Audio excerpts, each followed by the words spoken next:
אז מאוד בעדינות שוחחו איתם אנשי שב"כ, לא להעמיס עליהן. הן זוכרות הכל בראש, והן מספרות סיפור שקהילת ניר עוז הובלה כמעט כולה באותו נתיב. הובילו אותם ברגל עד לעיירה הבסן. הבסנים ירדו לתוך מנהרה ארוכה של קילומטרים, חלקן עברו אותה על גבי אופנוע, שאיש חמאס מרכיב אותם על גבי אופנוע במנהרה.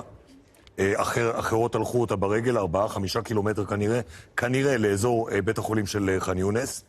שם רוב הזמן הם הוחזקו ביחד. עכשיו, הם מספרות סיפור, לא התעללו בהם, לא הפעילו כלפיהם אלימות.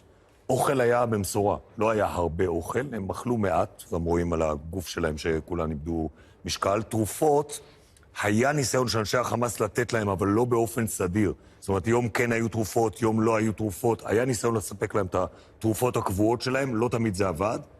אבל הם מתארות סיטואציה שחלק ניכר מהשבי, הם עברו ביחד. כשהם עושים אחד לשני הרצאות, וכל אחד מספר סיפורים, ועושים פעילויות טובות. השהות הזאת ביחד כנראה נתנה להם עוד קצת חוסן לעמוד בתנאים האיומים האלה של חיים מתחת לקרקע בשבי ובחוסר ודאות. חלקן ידעו, שמעו ברדיו במנהרה על קרובי משפחה שלהם שנרצחו בשבת השחורה,